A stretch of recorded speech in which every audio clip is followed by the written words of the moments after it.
The Lonzo Ball saga continues as Lonzo Ball has come out and dropped a significant injury update as he is now admittedly saying that he is only 70%. We're going to be talking about what this means for the Chicago Bulls and what this may look like for Lonzo Ball. This is Rico Greenhowe and this is another episode of Bulls Digest. And before we jump into it, wanted to let you guys know that 76.9% of you guys that watch the videos are not subscribed to the channel. So make sure you hit that subscribe button so you can stay up to date with the latest news and happenings around your Chicago Bulls. And without further ado, guys, let's jump into the topic here, which is the Lonzo Ball update. All right, guys, so Lonzo Ball has, in fact, come out with some big news really over the last day or so. Number one, he's saying that he's only 70%, and he's also saying that he will now have a podcast that he is going to be dropping here. Also, too, to go along with his injury updates. And so, we're going to be talking about what this means, I think, for the Chicago Bulls. And, to start off, let's go ahead and drop in exactly to what he had to say. This report did actually surface in Bleacher Report, so you can check it out and read it for yourself. And also, too, there's a link to his podcast as well, which is Bulls Lonzo Ball says he's about 70% recovered from his knee injury. Here is what he said. It's coming along, man. Week by week, Ball said of his knee injury on his podcast. What an experience. It's improving, so that's all I can ask for. Still not where I want it to be. Out of 100%, I'd say I'm 70%. Good enough to play, but it still could get better. I still got a long summer ahead of me, but definitely looking forward to the future. All right, so look, you heard it first from Lonzo Ball. He's admittedly saying that he's 70%. And I must say, as a Chicago Bulls fan and just kind of moving forward, I'm a little worried about that. I mean, he's 70%. I think one could look at this and say, well, we've already seen where he's running, he's jumping, he's dunking, and they're probably getting wild at the fact that, hey, he's saying that he's 70% off this. Hey, what is it going to look like when he gets 90%? And I've said this a couple times on the channel. I just think that I've experienced the Derrick Rose situation, and I just come into this with just a bit of controlled optimism, guys. And I will say this, it says that Lonzo is going to be the first player to come back from an injury like this. I think I was listening to the CHGO podcast, and I think they were saying that Tyreke Evans has actually come back from something that's similar to what Lonzo Ball has experienced here. And I mean, that's a positive sign.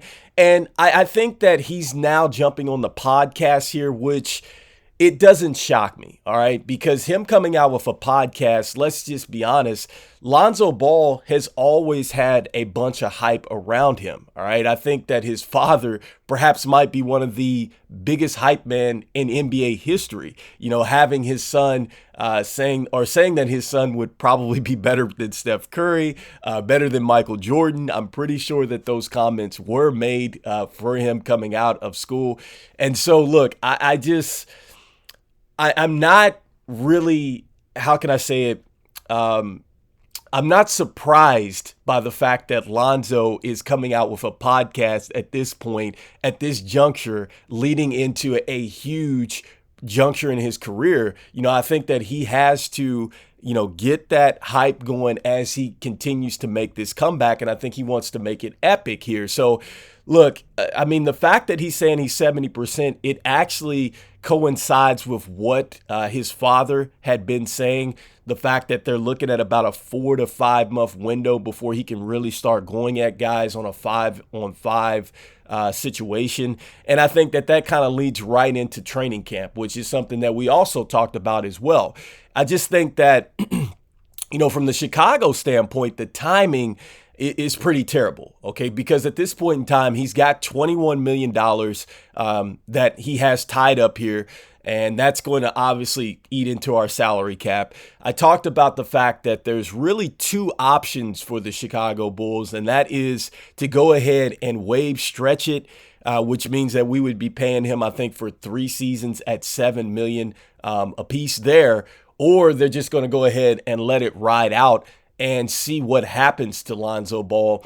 And I just think that at this point, you might want to ride it out, because if you do ride it out, at least it's just a season. And if you lose him for the season, which it's possible he could get re-injured a lot like Derrick Rose. I mean, then, that salary is going to be off the books, and I just think that for us to try to medically retire him, I think that that's going to be a challenge, because one, I think that he's doing everything that he possibly can do to get back on the court. You see the videos, you see him talking about it. He's very clear and open with what's going on. He's even admittedly telling you that he's 70% at this point in time. So, the Bulls can't say, well, he never communicated. They can't say that there's no evidence of him trying to get back on the court. So I don't think the Chicago Bulls are going to be able to medically retire him at this point. And I just think that, the better thing is for us to go ahead and ride with this thing. And, I was looking at his statistics, guys, and I think the most amount of games that Lonzo has played is, I think, right around 63 games, if I'm not mistaken. And that was in year 3 for him when he got traded over to the Pelicans. And I just think that Lonzo has historically, he's been injured. All right. He's historically been injured at this point in time. And, I'm going to throw up this stat as well, that I know this is a bit redundant, but he's missed 56% of his career games, and his brother's missed 44% of his games. And this was a statistic that I grabbed essentially off of the article where his father was talking about how they were doing these lackluster workouts and things like that. But look, Lonzo is what he is at this point in time, guys. And so, he's been injury prone. And I have seen in the comments that some people say that he's come back, better the next season or after he's been injured. And that might be true. Maybe he has come back and he's been stronger, guys, but he's always run into re-injury issues no matter what team he's been at. And so, I think that really bodes the bigger question, guys, of, he's only 26 years old.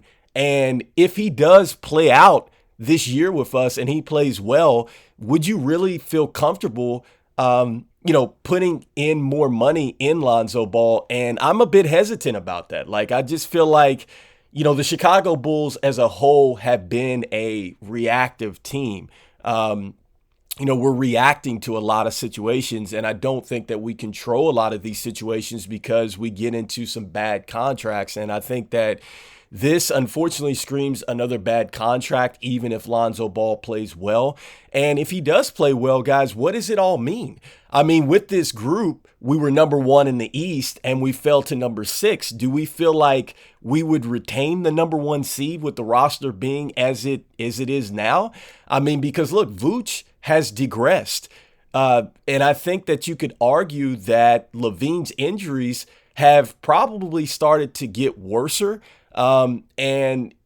DeRozan, he's probably going to be solid, but he's also up there in age. And so you don't want the same thing that's going on with Vooch to happen to DeRozan.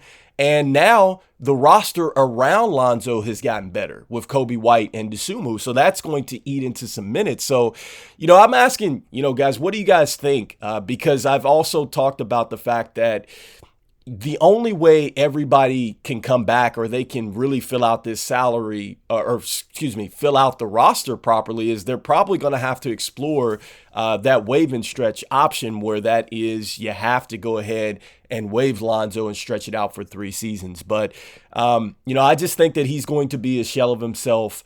I think we're looking at more of a Sean Livingston type of player. I hope he doesn't go into a Brandon Roy situation where he just doesn't come back the same.